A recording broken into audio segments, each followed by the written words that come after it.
In this chapter, you will study about metal and non-metal, class 8 science. Okay, so today we will study about metal and non-metal.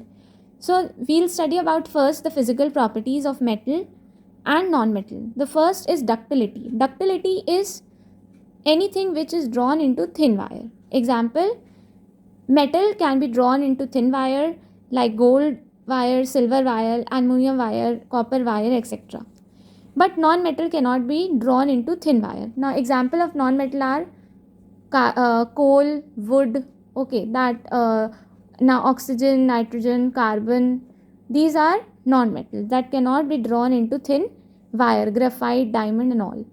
Now what is malleability? Second property is physical malleability. Malleability means that it is can be beaten or hammered into thin sheet, converted into thin sheet. So metal can be converted into thin sheet. Example, gold, silver, aluminium foils are usually drawn into thin sheets, but non-metal cannot be beaten or hammered into thin sheet. Next is, there is a note that gold is most ductile. So 1 gram gold is 2 kilometer thin wire can be converted into. And now coming about the appearance. So metals are lustrous and shiny, but non-metals are dull and non-lustrous. Except iodine, diamond and graphite are lustrous. That is, it is shiny. Pencil lead is made up of graphite. Okay. Now sonoricity. Sonority is a ringing sound. Now if you struck the metal, then there is a ringing sound is produced. And coming to the non-sonorous, the non-sonorous is what? There is no ringing sound when struck, like metal. Okay, when you struck metal, there must be a ringing sound. Okay, next is thermal conductivity. Thermal conductivity is heat conductance. If the heat can pass or it cannot be passed. So if the heat can pass, then metals are the good conductor of heat. Okay, thermal conductivity is high. That is, heat can pass through the metal. If you heat an iron rod or in copper wire, then the iron rod, from one end to the other end, the heat can be transferred. Example of copper wire is also there. Like if you heat the one end of the copper wire, then the other end can be heated by its own. Next is non-metal. Non-metal are the poor conductor of heat, that is insulator. So what is poor conductor of heat? Insulator. Example, like coal, wood, etc. These are do not transfer the heat. Okay. Now coming to the brittleness. What is brittleness? Brittleness is a property that means easy to break into pieces. Now metal is non-brittle, means it is not being easily broken into pieces, like iron and aluminium. These are hard metal that cannot be easily broken into small pieces. But if we are talking about coal, chalk, okay, these are non-metal and that can be easily breaked or hammered into pieces.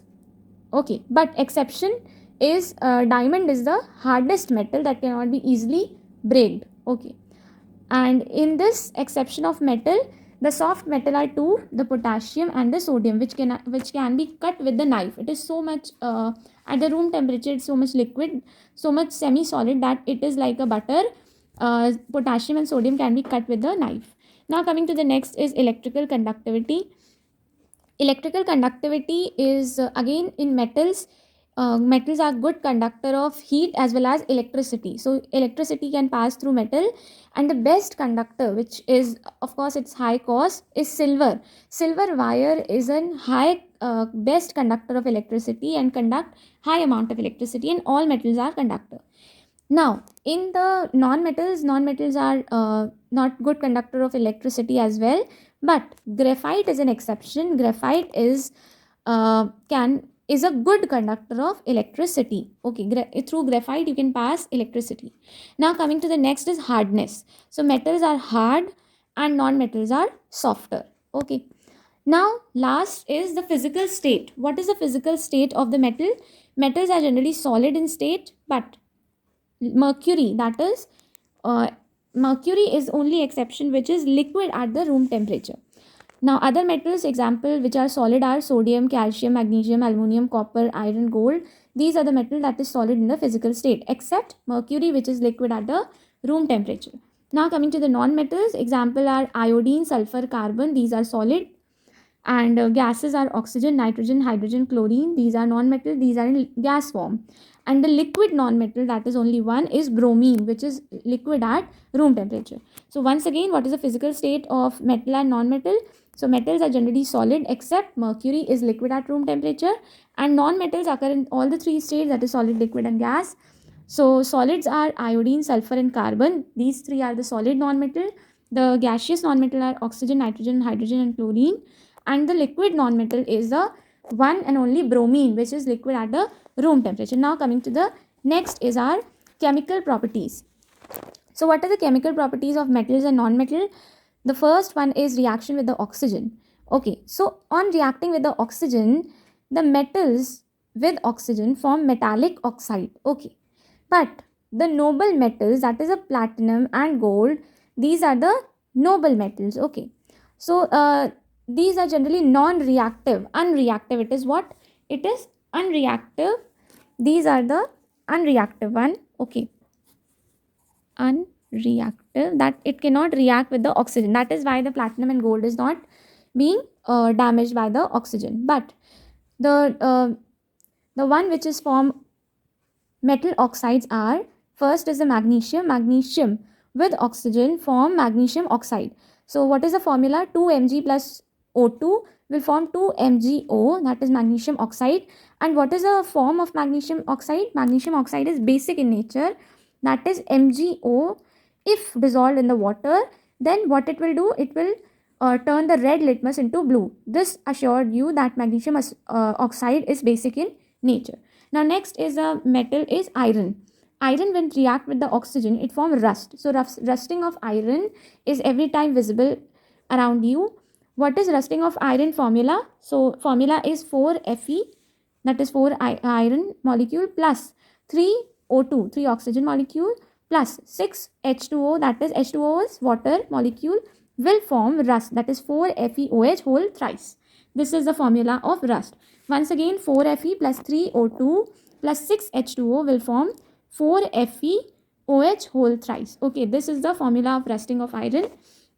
Now coming to the next, how will a copper react with the moist air? So copper, that is in Hindi called as tamba, that is turned into the greenish coating. Okay, green color coating, and the green color coating is a, what is green color coating? It is of copper hydroxide, that is CuOH whole twice, plus copper carbonate, that is CuCO3. These are the two chemicals compound that is formed due to which the copper turn into green color. And what is the formula of copper turning into green color? Is copper plus water will form copper plus water plus carbon dioxide plus oxygen. So the four compound will form what? The copper hydroxide and copper carbonate. Okay, so what is the formula? 2Cu plus H2O, that is water, plus CO2, that is carbon dioxide, plus oxygen O2 will form CuOH whole twice, that is copper hydroxide, and CuCO3, that is copper carbonate. So this is the greenish coating which is formed on the copper when copper reacts with the moist air or oxygen.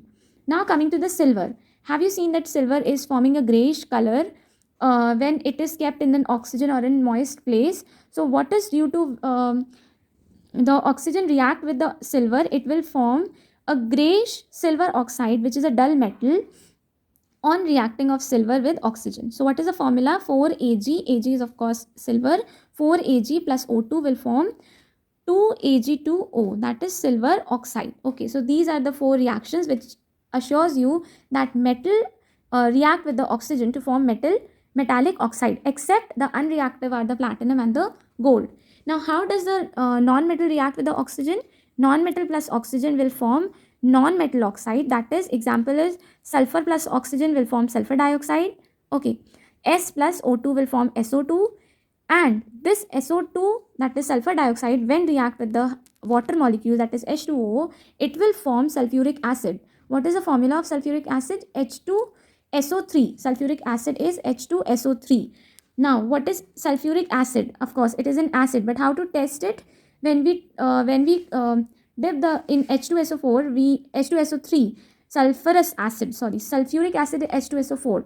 What it forms? Sulfurous acid. So SO2 plus H2O will form H2SO3, that is sulfurous acid.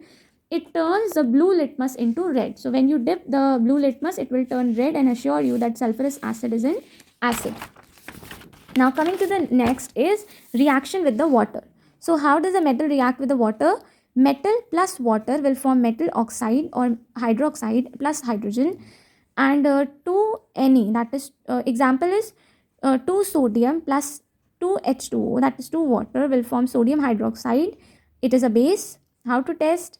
When red litmus turns blue, it is a basic in nature. Okay. Plus hydrogen gas. So sodium is so reactive with water that it is kept in a kerosene bottle. Okay. That is why it is kept in a kerosene bottle. Now the metal, when react with the water, will form metallic oxide or metallic hydroxide plus hydrogen gas. Okay. Plus hydrogen gas it will form. And the two example is what? 2Na plus 2H2O will form 2NaOH plus H2. That is sodium plus water react to form hydrogen, sodium hydroxide plus hydrogen gas. And how to test sodium hydroxide as a base? When we dip red litmus, it will turn into blue, assures you that sodium hydroxide is a basic in nature. So this is a indicator, okay, litmus paper. And how do you test the hydrogen gas? If you bring matchstick near the hydrogen gas, burning matchstick, then the hydrogen gas will produce a pop sound, which assures you that hydrogen gas is there. Okay, release of hydrogen gas when reaction with the sodium plus water is there. Okay, now next example is magnesium. Okay, magnesium when react with the water, it will form magnesium oxide. That is Mg plus H2O will form MgO plus hydrogen gas. So again hydrogen gas can be tested with the help of matchstick, and it will produce a pop sound. Now what about the non-metals? Non-metal when react with the water does not have any reaction. So there is no reaction. Now next is reaction with the dilute acid.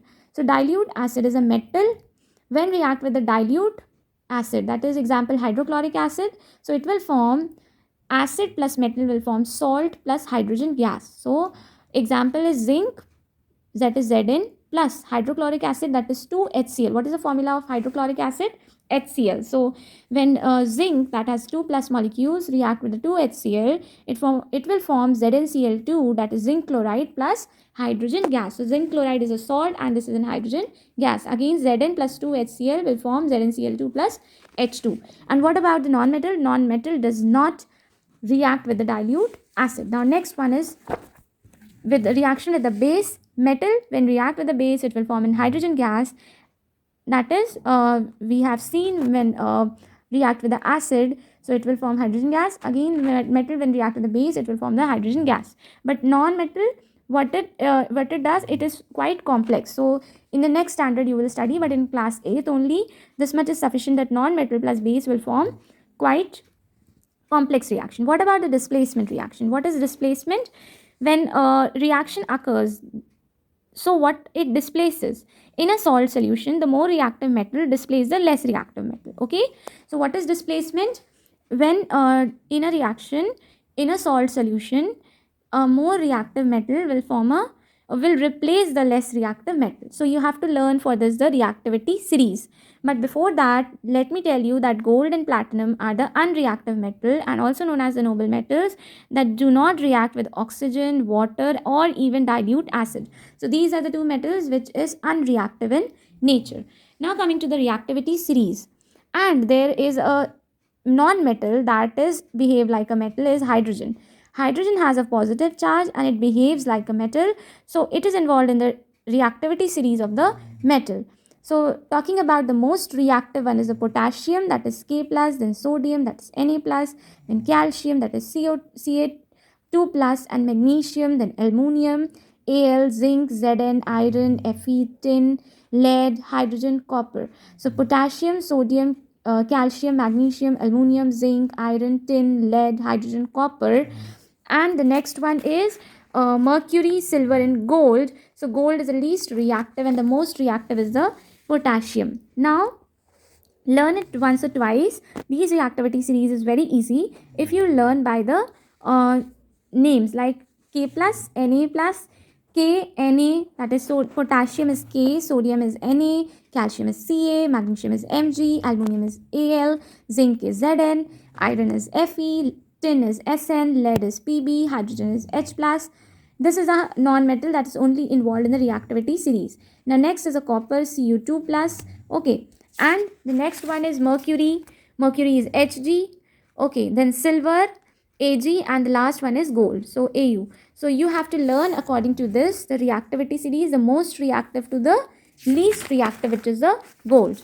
Now after that you have to study what is the use of the metal. And so uses of metal and non-metal. Metal are used as machine electrical gadgets. Like example, in every electrical appliances you use metal. Okay. The most common good conductor of electricity is copper and aluminium. Generally we use copper wires because aluminium wires are quite costly, and these two are good conductor of electricity because it has high melting point. Next is gold, silver and platinum. These are having good ductility, means they can be converted into wire, and thus it is used in jewelry making. So gold, silver and platinum. Next is metal is mercury. Mercury is the only metal which is in liquid state in room temperature. At room temperature, mercury is used in thermometers and CFLs. The next is silver. Silver is malleable, that is it can be converted into thin sheet, and generally we use silver foils in many of our sweets. So these are the uses of metal. Now coming on to the uses of non-metal. First one is oxygen. Oxygen is a non-metal which is we all use for breathing, as well as oxygen supports combustion, that is burning of gas. Next is non-metal is iodine. Iodine has an antiseptic property which is used uh, to apply on wound. If you have any wound, then you can apply iodine to have an antiseptic property. Next is nitrogen. Nitrogen is used as a fertilizer, and it is also used for growth of plants, for preservance of food. Generally, the packet foods are packaged with nitrogen gas in them. So, nitrogen gas is for preserving food, and nitrogen is reduce the rate of burning. So, it does not support burning, while oxygen supports burning of gas, that is combustion. Next non-metal is chlorine. Chlorine is used for purification of water. So if you put chlorine in your water, then a certain amount of chlorine will purify the water. Now next and the last is non-metal carbon. Carbon is used in all nutrient, fat, vitamins, protein and carbohydrates. So these are the uses of metal and non-metal. Please like, share and subscribe my channel.